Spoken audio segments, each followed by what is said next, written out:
Santo, llena los corazones de tus fieles y enciende en ellos el fuego de tu amor. Envíanos, Señor, tu Espíritu Creador.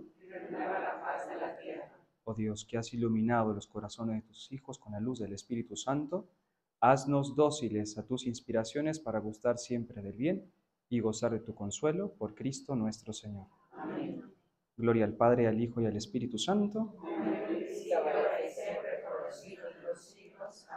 María, en el nombre de Jesús, quédate con nosotros. María, en el nombre de Jesús, quédate con nosotros. María, en el nombre de Jesús, quédate con nosotros. Cristo Rey nuestro, venga tu reino. En nombre del Padre, del Hijo y del Espíritu Santo. Amén.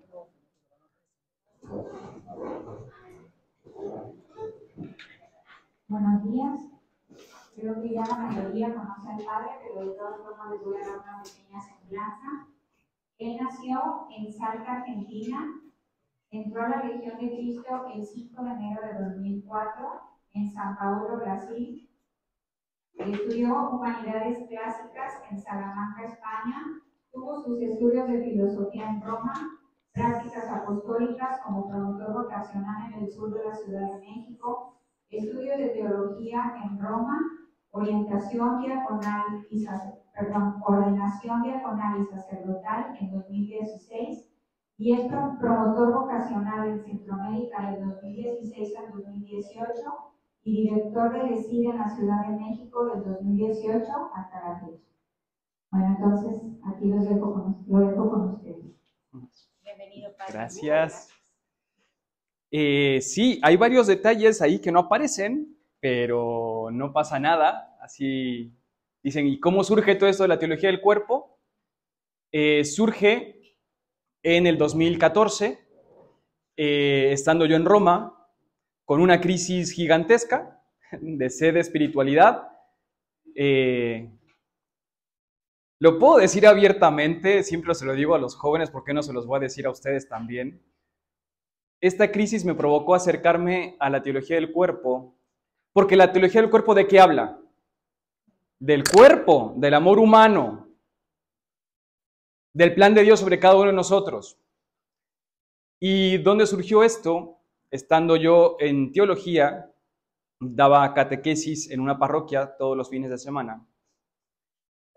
Y así como el corazón del esposo tiene que cuidar el corazón para no desviarse y ser fiel, y la mujer también, lo mismo pasa en el corazón del sacerdote. Y en ese momento era yo seminarista.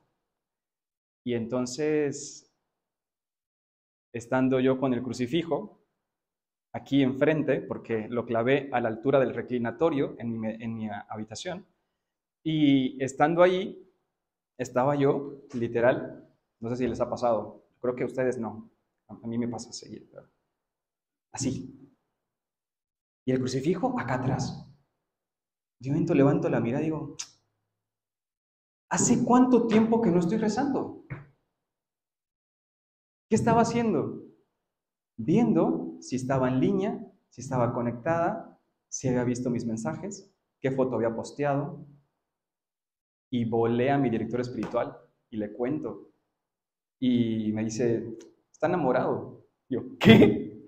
Espérese, hace 6 años hice mis votos perpetuos para toda la vida. Soy de Dios para toda la vida. Sí, pero su corazón es humano, es de carne y hueso. Si no lo orientas, si no amas, si no estás fogueando ese corazón, se arraiga. Y entonces empieza una gran crisis en el corazón. Y me dice, tranquilo, falta 1 año y medio para la ordenación. Decida. Y yo, ¿cómo que decida? Ya está decidido, ¿no?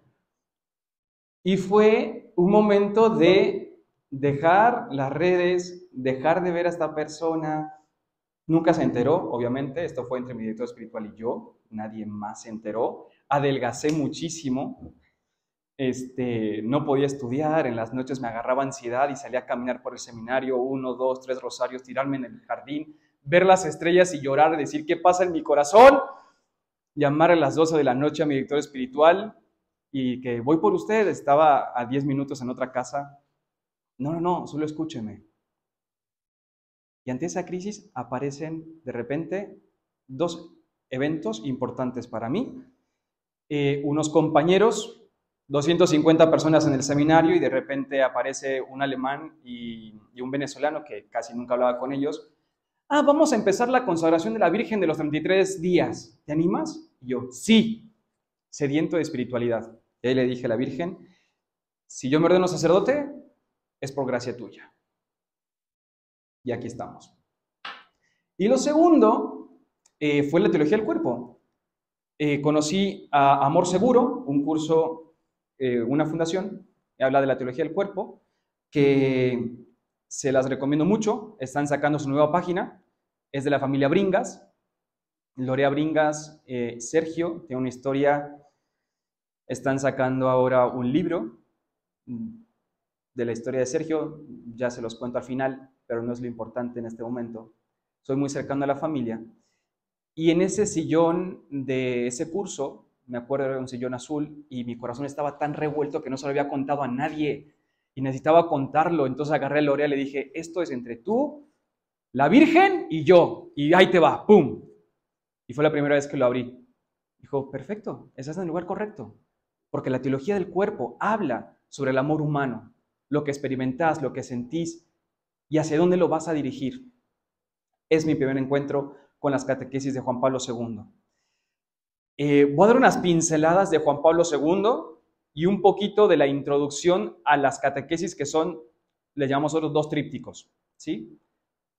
Es una maravilla, es algo que no se termina de estudiar, no se termina de leer, porque Juan Pablo II es un filósofo y un teólogo de primer nivel. Entonces, todas sus explicaciones, no me traje el libro porque era el libro o mis zapatos, que es gigante, pero se los recomiendo mucho. Juan Pablo II, en cada catequesis, el primer párrafo te habla de la catequesis anterior y después desarrolla un punto. Y así va, y es una formación espiral. Entonces vas bajando a las realidades, pero porque te va llevando como entretejiendo todas las catequesis. Juan Pablo II tiene estas 129 catequesis. Hay más que no están publicadas como catequesis. ¿Por qué? Esto sencillamente es un poco, aquí está explicado lo que vamos a ver durante todo el curso, o lo que van a ver durante todo el curso. Aquí, gracias. Pero hay 129 catequesis. ¿Dónde surge en Juan Pablo II hablar de esto? Lo vamos a ver con el paso de los slides, pero sí quiero que tengan conciencia de que Juan Pablo II no es que dijo, voy a hacer las catequesis sobre el amor humano y le vamos a llamar teología del cuerpo. No, es algo que él va experimentando a lo largo de su vida, de su sacerdocio, de su vida fuerte. Porque si tomamos en cuenta qué vivió Juan Pablo II, paréntesis, voy a hacer un montón de paréntesis porque me encanta el tema, voy a leer un montón, pero le voy a dar recomendaciones. Ya que van a empezar un curso, lo primero que háganse un cineforum entre las señoras y vean la película de Juan Pablo II para comprender su situación histórica. ¿Quién fue de niño? Pierde su mamá, se quedaba él con su hermano y su papá, la guerra, pierde a su hermano, pierde a su papá, se queda solo, empieza clases de teatro. Entonces comienza a tomar el seminario trabajando para poder costear también sus estudios. Se tiene que esconder, recibe la ordenación sacerdotal casi escondidas, porque se perseguía. Entonces, oye, es que, ¿qué es lo que pasa en el corazón de Juan Pablo II para que llegue a escribir estas cosas? ¿Qué significado tiene para él el tema de la juventud, de los matrimonios, de las parejas, para que llegue a hablar sobre el amor humano? Entonces, es una cosecha de toda su vida, en realidad. Por eso, los primeros títulos que tiene este libro, él estaba escribiendo este libro, Hombre y Mujer los creó, el amor humano en el plan divino. Pero he aquí que, siendo arzobispo de Cracovia, lo llaman para cónclave. Y oh sorpresa, que se queda en Roma. ¿Sí? Y entonces, cuando llega a Roma, como papa, como vicario de Cristo, y tienen que dar todos los miércoles una formación de catequesis para toda la humanidad, lo primero que hacen, dicen, ¿cuál es mi tema que llevo en el corazón? ¿De qué les voy a hablar? Y saca de su maletín, hombre y mujer los creó, y comienza a dividir su libro en catequesis. Y ahí comienza a profundizar. Por eso es más grande del libro original y va aumentándole. Entonces, hay catequesis, por así decirlo, hay capítulos que no están puestos en lo que se recoge después como la teología del cuerpo, pero son 129, son 134 más, o sea, es 134, no es tanta la diferencia. Entonces nos encontramos con un Juan Pablo II, que es estudiante de filosofía polaca, y como pensador, visionario, y comienza pues precisamente aquí todo esto, este bagaje cultural de Juan Pablo II, como estudiante de filosofía. Llega un momento en su sacerdocio, en su formación sacerdotal, porque tiene una profundidad muy grande espiritual, que decide él mismo, por su propia cuenta, aprender español, sencillamente para leer un grande, a San Juan de la Cruz y a Santa Teresa de Ávila.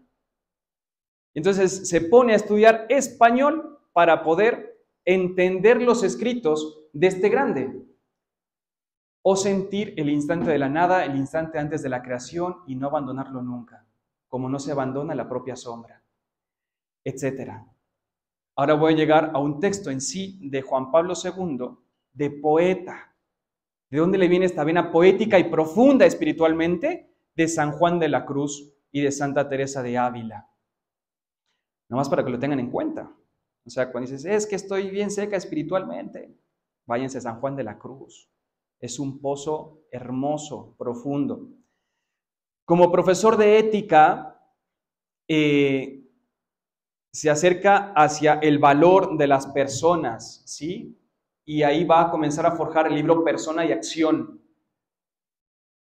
Esto es realmente ser dócil a las inspiraciones de Dios, es decir, todo lo que me está permitiendo vivir en mi ser sacerdote, en el día a día, lo lleva a hacerlo efecto, a hacerlo vida en un libro que pueda a la vez ayudar a otros. Y ahí comienza a escribir este libro de Persona y Acción. Si se toman la tarea de este año de formarse en Teología del Cuerpo, tienen para leer, para distraerse un montón, un mundo. Aprendí a amar el amor humano. ¿Qué pasó? Esta llamada desde la juventud, ¿se acuerdan? Habrán visto muchas fotos de Juan Pablo II yendo a las montañas con los jóvenes de paseo. Se le acercaban muchas personas a preguntar, ¿cómo hago para ser fiel? ¿Cómo se vive la fidelidad en el amor humano? Porque a veces se complica mucho, es muy difícil. Y comienza a hablar de esa experiencia del amor. Juan Pablo II todo lo lleva a la fenomenología, al tocar, al touching, a decir qué es lo que está viviendo el joven, acercarse a la realidad humana, más que a la filosofía y la teología. Esa es la grandeza de este santo, que de las realidades de filosofía, teología, la hace realidad al joven de hoy.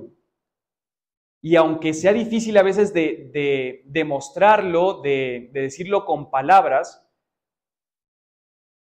tiene esa capacidad desde el amor humano, desde la realidad del joven, de ir tocando los corazones, porque se sienten interpelados en su realidad, de que yo también amo, de que yo también soy infiel a veces, o me han sido infiel, o no sé cómo cuidar la vista, o por qué el cielo. Un joven me decía, sí, paréntesis X, un chico del Salvador que está en Estados Unidos, que le dije, oye, tú tienes muchas preguntas, me ayudaría mucho para un proyecto que tengo de un podcast.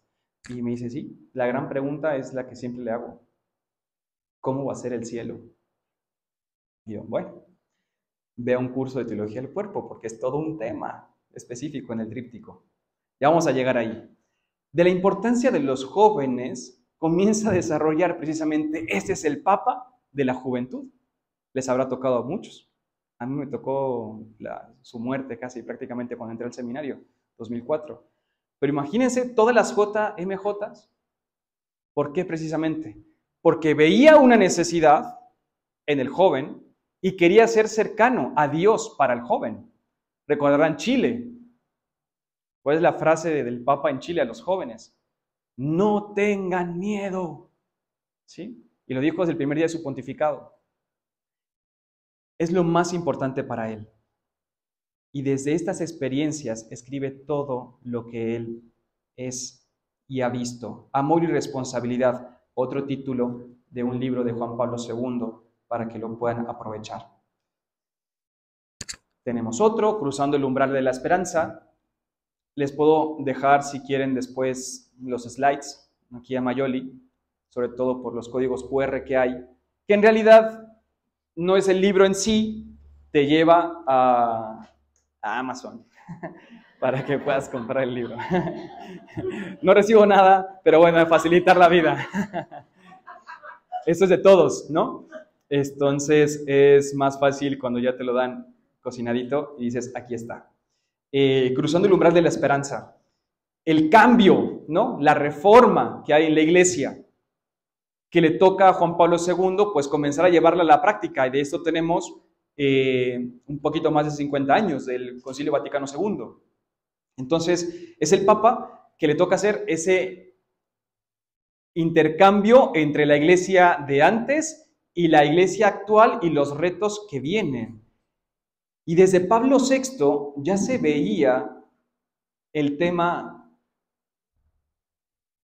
de la sexualidad, de las teorías de género, y comienza aquí con Juan Pablo II a querer hacerse cercano y tocar estos temas.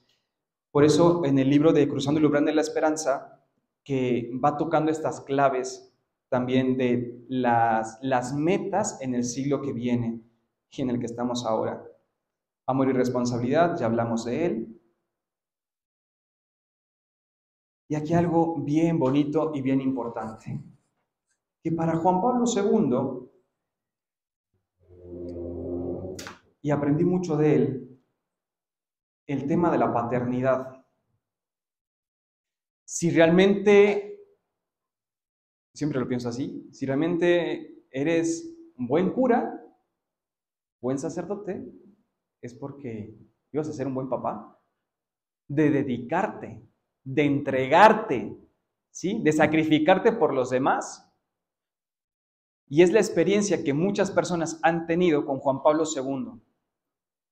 Porque desde el celibato, desde nuestra condición de almas consagradas, puedes descubrir también la paternidad de Dios. Y has rescatado a muchas personas, por ejemplo, una de ellas es pues Lorea, de la que hablamos hace ratito, Lorea Bringas, ella siempre lo dice, desde que esté ventaneando su historia, que ella la rescató la mirada de Juan Pablo II, cuando era una niña, adolescente, cantándole a Juan Pablo II en México, ¿no? Cuando fue de visita. Y era una de las niñas del colegio que estaba en el coro y pasó muy cerca y los ojos azules de Juan Pablo II le interpelaron al corazón porque ella fue abandonada por su papá y dejó a su mamá y a sus hermanos, a sus hermanas solas.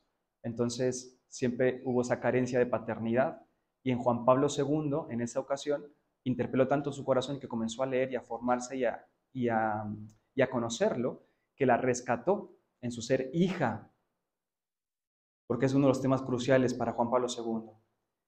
Y ayuda, por lo tanto, el celibato del sacerdote y de un sacerdocio vivido así. ¿Cuántos sacerdotes hermanos no han visto a Juan Pablo II como el gran ideal espiritual y fogoso en el apostolado, en la predicación? Por lo tanto, también, no porque yo sea cura, no queda bien eso, pero sí cuiden a los curas, porque ese celibato por el reino de los cielos, que también es uno de los temas grandes de este curso, ayuda a cualquier estilo de vida, solteros, casados, divorciados, novios, coadolescentes para vivir su condición. No tengan miedo, otro libro de Juan Pablo II, sí, con André Forsad. Un sacerdote debe ser, por lo tanto, también padre. En la primera parte en el primer ciclo, que es Hombre Originario, Juan Pablo II no habla directamente de esto, pero es algo que está entretejido. Muchos estudios dicen, no, él no habla de la filiación divina, él no habla de la paternidad de Dios, filiación divina en este término específico, pero lo entreteje de otras maneras y que al final de cuentas es algo muy importante en la filosofía y en la teología de Juan Pablo II, en este Hombre Originario, que es el primer ciclo del que vamos a hablar en un ratito. Y es el tema de la paternidad. Si yo descubro mi filiación de Dios, que soy hijo de Dios, por lo tanto es que es mi Padre. ¿Y qué es lo que me da el Padre? ¿Y qué recibo del Padre? Entonces ese tema espiritual de la paternidad de Dios hacia mí lo expresa en estas reflexiones del Hombre Originario. Levantaos, vamos, se tienen que acordar de este libro, muchos lo tendrán en sus bibliotecas seguramente, es del año 2000. Amor y responsabilidad, y aquí surge un gran tema porque él habla con la verdad. Y entonces comenzar a presentar la verdad de la iglesia a los jóvenes de este mundo, en ese momento donde comienza a surgir todo esto después de la revolución sexual, donde se saca quizás a la mujer del hogar, de que no solamente tiene que el hombre traer el pan a la casa, sino que también se comienza a salir la mujer de la casa. O sea, no tengo nada problema con eso. Trabajadoras, bien, no pasa nada. Pero sí pensemos en el efecto que tiene en la familia, en el hogar, en la relación hombre y mujer, hasta la actualidad, donde me encuentro con bodas. En México me ha tocado varias veces. ¿Se acuerdan de las arras? Cuando dan las arras y que la mujer las recibe. Bueno, hay algunas que también las quieren dar. Y decir que ellas también son, no me acuerdo la frase actual, proveedoras, ¿no? Y que ellas también van a contribuir al sostenimiento de la casa. Bueno, etcétera. No tengo problema. O sea, hay que ir entendiendo esto de la situación que estamos viviendo hoy en día. Y más que decir, no se hace así, ¿cómo integro tu persona a lo que la iglesia te quiere proponer, que es un matrimonio? Cierro paréntesis.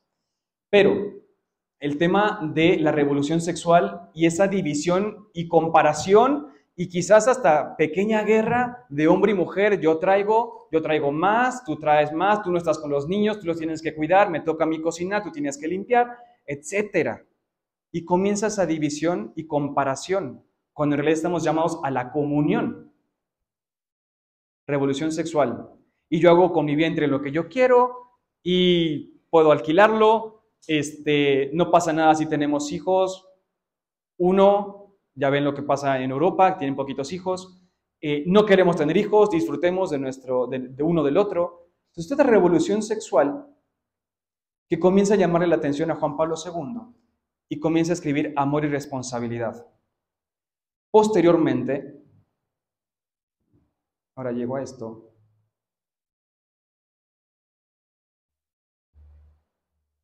este tema, esta encíclica, detona esto que acabo de decir. Detona. Se van sacerdotes y monjas de la iglesia por esta encíclica. Crea una división muy grande en la iglesia esta encíclica, porque comienza a hablarse de las relaciones. Primera vez que la iglesia en toda su historia habla del matrimonio y de las relaciones sexuales y del tema de la fecundidad y del amor humano.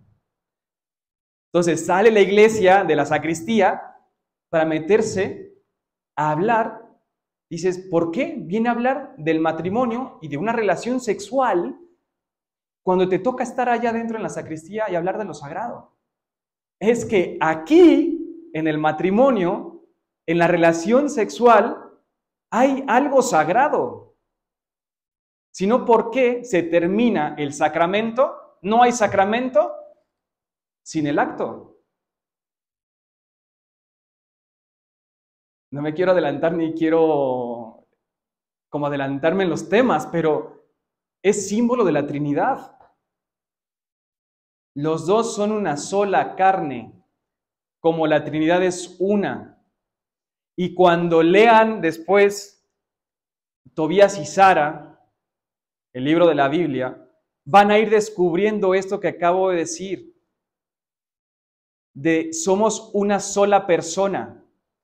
Y entonces Tobías y Sara, en ese momento en que Sara, no sé si se acordarán, pero quiero decirlo rápido, Sara tiene un esposo, se muere el demonio asmorreo y tal, y mata a 7 hermanos porque tenían que casarse los hermanos con ella. Hasta el último que llega, Tobías y dices, no, espérate, yo no me quiero morir.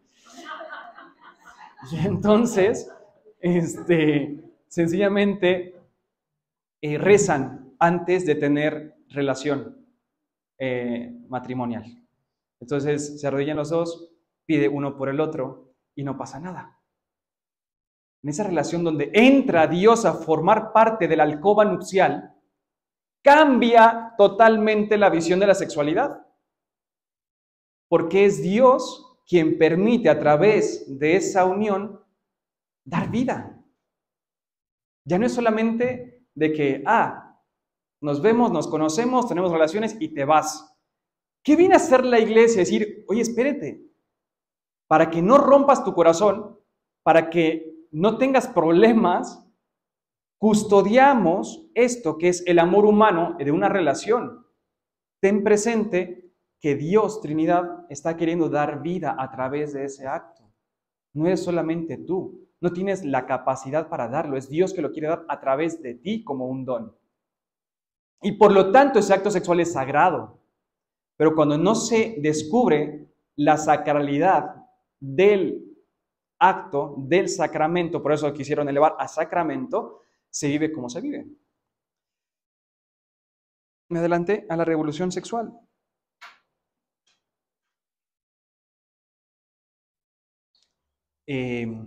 Recuérdenme, no lo voy a hacer ahora si no me distraigo, pero tengo el taller del orfebre, que casi no se encuentra. Es un libro que casi no se encuentra. Son poesías de Juan Pablo II, mejor dicho, como una obra de teatro entre matrimonios, entre un matrimonio, y es un diálogo y se va entretejiendo, es muy filosófica, tiene un tinte filosófico, pero el taller del orfebre nos da una visión de lo que era este poeta Juan Pablo II hablando sobre el amor humano, es de sus primeros libros del 60. Lo tengo en formato electrónico, entonces luego abrimos si quieren sus celulares y se los mandamos. Estas experiencias, como les digo, son de este corazón que supo descubrir a Dios presente y comenzar a amarlo y no guardárselo, sino darlo. Porque esas experiencias de la soledad. Entonces, cuando uno descubre a un Juan Pablo II de niño que pierde a su mamá, que en la guerra tiene que andar ocultándose, y pierde a su hermano y pierde a su papá. O sea, ¿qué pasa en ese corazón de niño? ¿Por qué habla tanto de la soledad? Y a nosotros que nos da miedo hablar de la soledad. Y Juan Pablo II, en el primer tema del hombre originario, habla muchísimo de la soledad, que es necesaria para nuestros corazones y que no hay que temerle, porque es el encuentro con uno mismo y con Dios. Ese es un extracto del taller del orfebre. Quiero tener un papá aquí en la tierra, muy cerca de mi corazón. Tengo que buscármelo, sacarlo del retrato silencioso y con toda mi esperanza engendrarlo, engendrarlo, engendrarlo. Cuando sabes la historia de este hombre, entiendes que Mónica es él, que es su experiencia de soledad por no tener a su papá y tener que crecer solo. Entonces, por eso el primer paso de descubrir la teología del cuerpo es descubrir el autor, porque hace mucho más sentido todos sus escritos.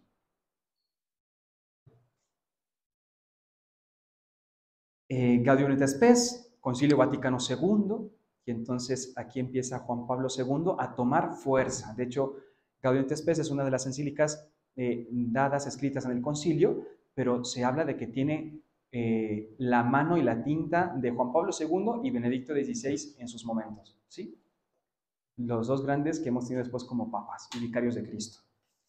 Entonces, de verdad, es que nuestra iglesia ha sido bendecida con dos santazos, y que uno acaba de morir, esperemos que sea doctor de la iglesia, con todos sus escritos, pero que ya desde entonces, hace 52, 3 años, ya estaban viendo la visión de la iglesia en un futuro. ¿Sí tiene? El tríptico romano es otro de los escritos que tiene Juan Pablo II de poesías. Tampoco es muy conocido. Enriquece algo, quizás no tanto sobre el amor humano, pero en sí habla precisamente de la fuente. Es como una experiencia más que nada mística y de profundización espiritual. Humane Vitae, la revolución sexual, es así. No empiecen por ella, pero con el paso del tiempo van a llegar a leerla porque es parte del segundo tríptico. Familiares Consorcio. Habla Juan Pablo II de una antropología adecuada en la Humane Vitae. En palabras pobres, orden en el amor. Si hay un hombre y hay una mujer, o sea, aprender un poco de antropología adecuada para poder hablar del amor humano.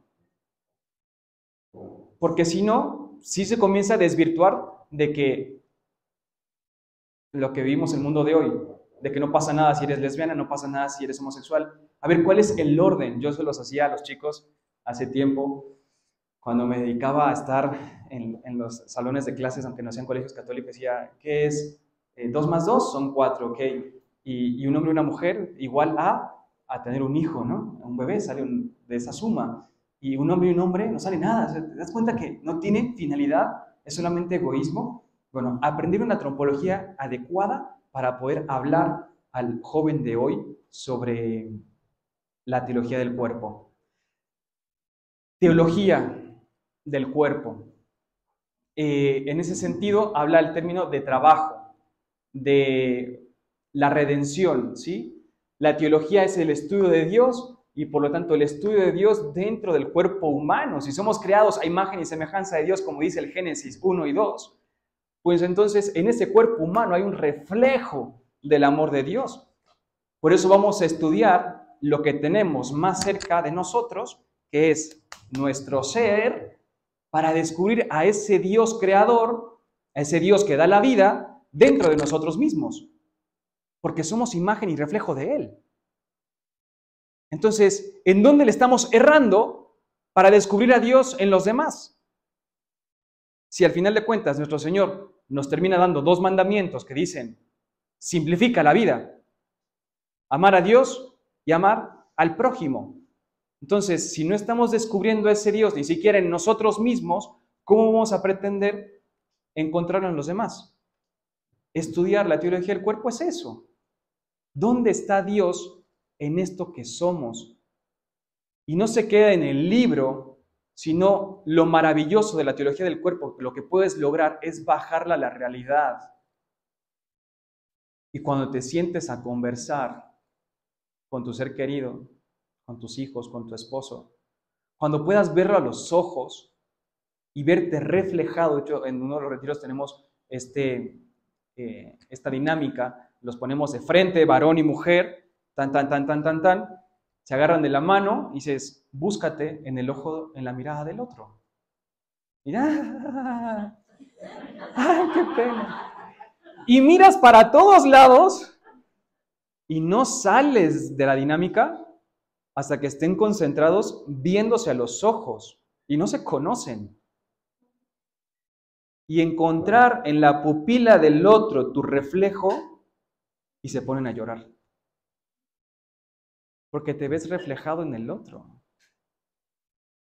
Es Dios que habita en tu corazón, que también está habitando en el corazón del otro.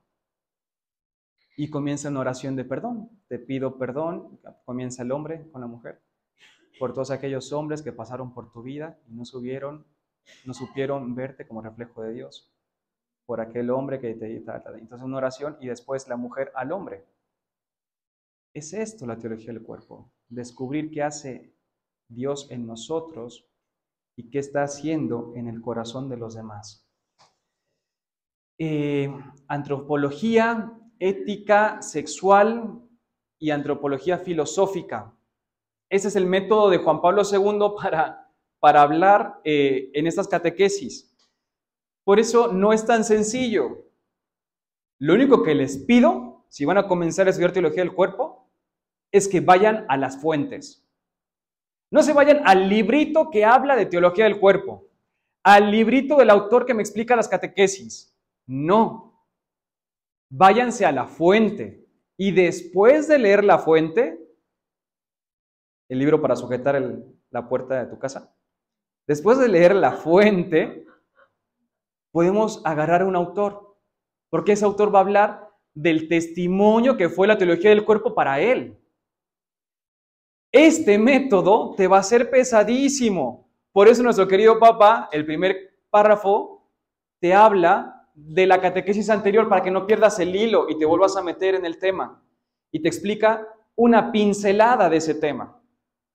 Yo les voy a pasar las catequesis en formato electrónico. ¿Sí?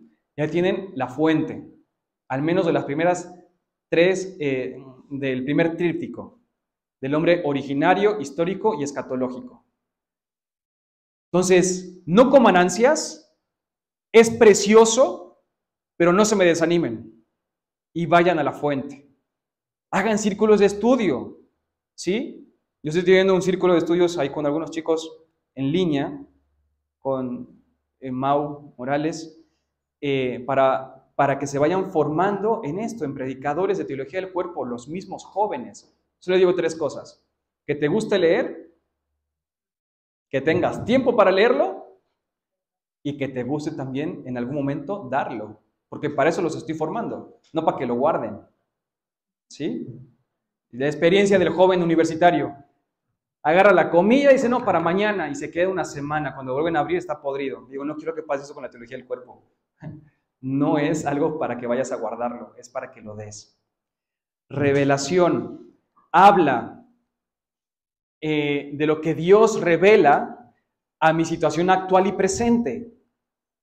Por eso habla a la persona, al corazón humano de todos los tiempos. No es específicamente para aquellos que vivieron en la época de Juan Pablo II o para nosotros que estamos viviendo en este momento. Es la riqueza de algo que Dios pensó y reveló para que lo podamos hacer vida, porque el hombre no cambia, es el mismo.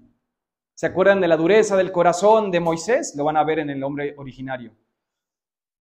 Y Moisés les dio un papelito para que se divorcien. Y Jesús dice, es que en el principio no fue así, por la dureza de su corazón. ¿Y hoy no nos encontramos con corazones duros? El hombre es el mismo, pero Dios también es el mismo. Y entramos de lleno, ahora sí. Esto es la teología del cuerpo.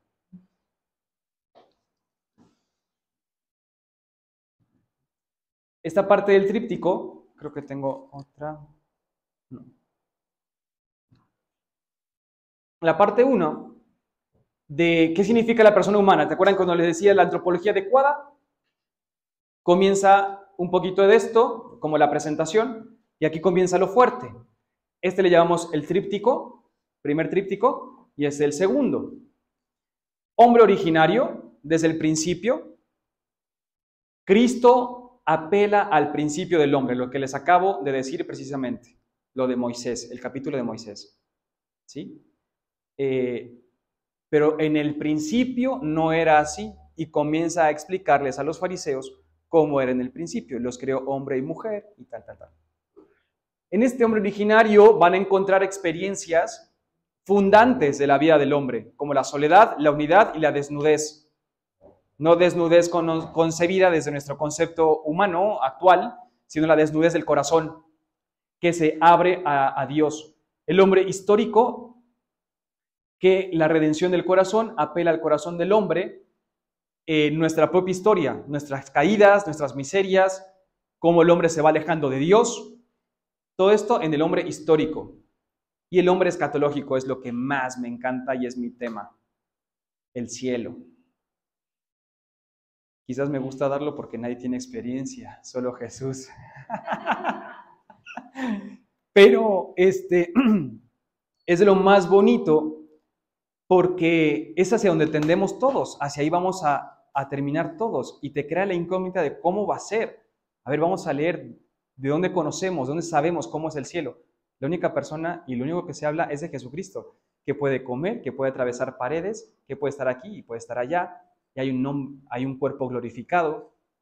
¿Y qué pasa en esa comunión de los santos, en las bodas del Cordero? Disfrútenlo mucho. Y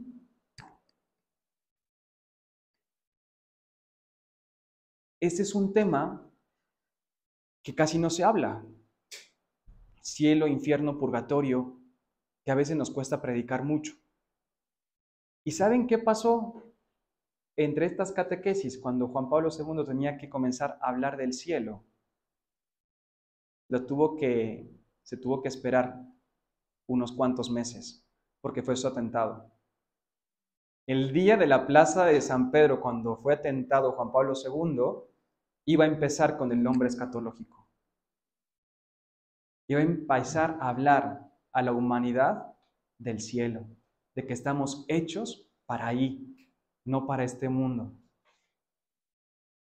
Cuando esta realidad se comprende, no es de que digan, el demonio tiene, no quiere.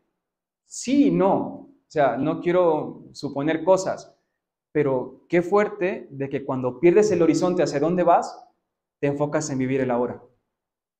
Y no importa lo que hagas. Pero como quiero llegar a esa meta, que es el cielo, y el vivir con Él, y el vivir en Él, obviamente que tiene sentido todo lo que yo haga aquí, en mi hombre histórico.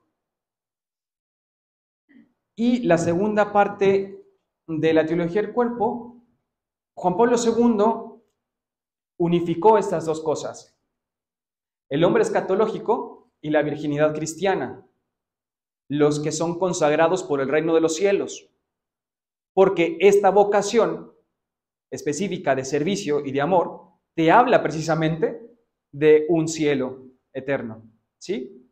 Tiene que hablar de que ¿por qué son tan felices? Pues precisamente porque aman con locura, porque aman a Jesucristo, porque les habla de la vida eterna. Y después, otro modo del amor cristiano, no solamente la virginidad por el reino de los cielos, el matrimonio cristiano, amor y fecundidad, que aquí se trata sobre todo la encíclica que les acabo de decir de Humane Vitae. Todos somos esta generación de Juan Pablo II, donde llenaba las plazas, donde se encontraba con los jóvenes en todos los encuentros mundiales de la juventud, e interpelaba el corazón del joven, y simplemente con verlo las personas quedaban admiradas y decían, es que me vio a mí. Todos decían, es que me vio a mí, ¿no? Tenía esa experiencia también con Juan Pablo II, y que abría las puertas, ¿no? Cuando él dice al inicio de su pontificado, spalancate, en italiano, no es abrir, es de que, ¡pum! Vale, ¿no? Abran las puertas. Eso es espalancate, no es de que, abran por favor de par en par. No, es que denle, ¿no? Eso es Juan Pablo II, y eso lo manifestó a los jóvenes, y por eso lo quisieron tanto. Esto es algo más actual dentro de los cursos de Amor Seguro, que explica precisamente la primera parte de los trípticos. Con el paso del tiempo, Lorea fue diseñando ese pequeño gráfico donde nos va explicando del amor trinitario, Padre, Hijo y Espíritu Santo, como fuego de amor que se donan, donde estamos nosotros insertados, y por eso nos da la vida. Soy creado, amado, soy don, imago Dei, imagen de Dios, creado imagen y semejanza de Dios, Génesis 1 y Génesis 2. Y le responde la pregunta, ¿de dónde vengo? Vengo de la Trinidad, ¿sí? Con esta slide termino, porque si no ya me meto en el primer capítulo. El hombre histórico, el misterio de Dios que me salva, de la redención. Soy redimido porque soy hijo y porque soy llamado ¿a qué? A vivir. Las casitas también la diseñó Lorea para ir explicando un poco en relación al amor en la iglesia, cómo Cristo amó a su iglesia, en el amor matrimonial y en el amor a los demás. Templo de Dios. Si me reconozco como templo de Dios, pues sencillamente no importa que sea caído, sé que soy llamado y que estoy destinado a amar porque soy redimido. Y entonces responde a dónde estoy en el mundo presente, ahora, aquí. Y por último, el hombre escatológico, el misterio de la resurrección. ¿Cómo va a ser esa resurrección? ¿Cómo va a ser el final de los tiempos? Y lo más bonito es de que no tendremos necesidad de nadie. Ustedes se fatigan por amar y amar con locura a sus hijos, a sus esposos, a nuestros padres, pero ahí no tendremos necesidad de nadie. Se lo suelto así al aire para que le den vueltas y se apasionen por el tema. Pero es el amor de Dios que satisface el corazón del hombre, que en el cielo no hay necesidad de nada más. Dice la palabra de Dios, se reconocerán, pero no es de que anden de la manita con su esposo en el cielo, porque no hay necesidad de ese amor humano, porque lo que logramos comprender del cielo es sencillamente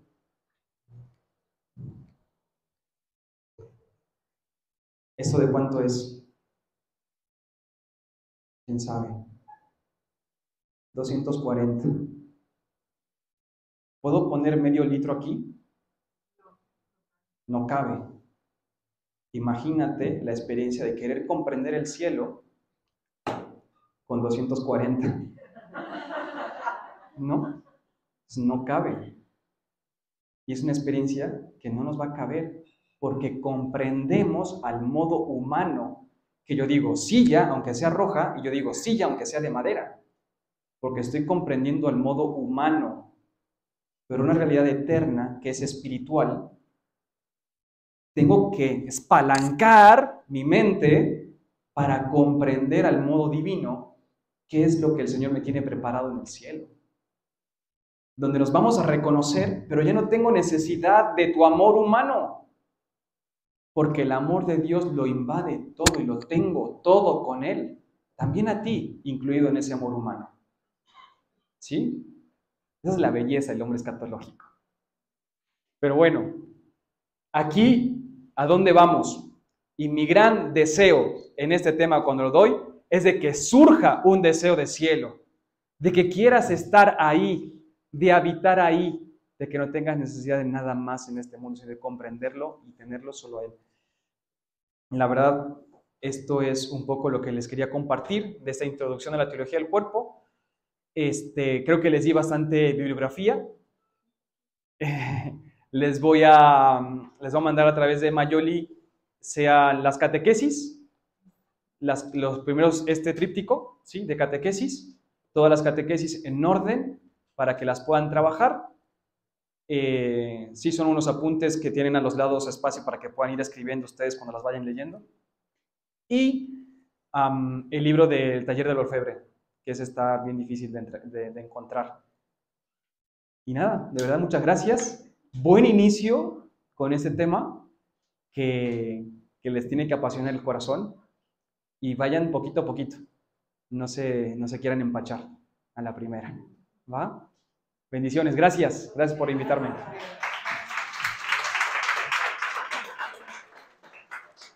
Ponemos todo esto en las manos de María.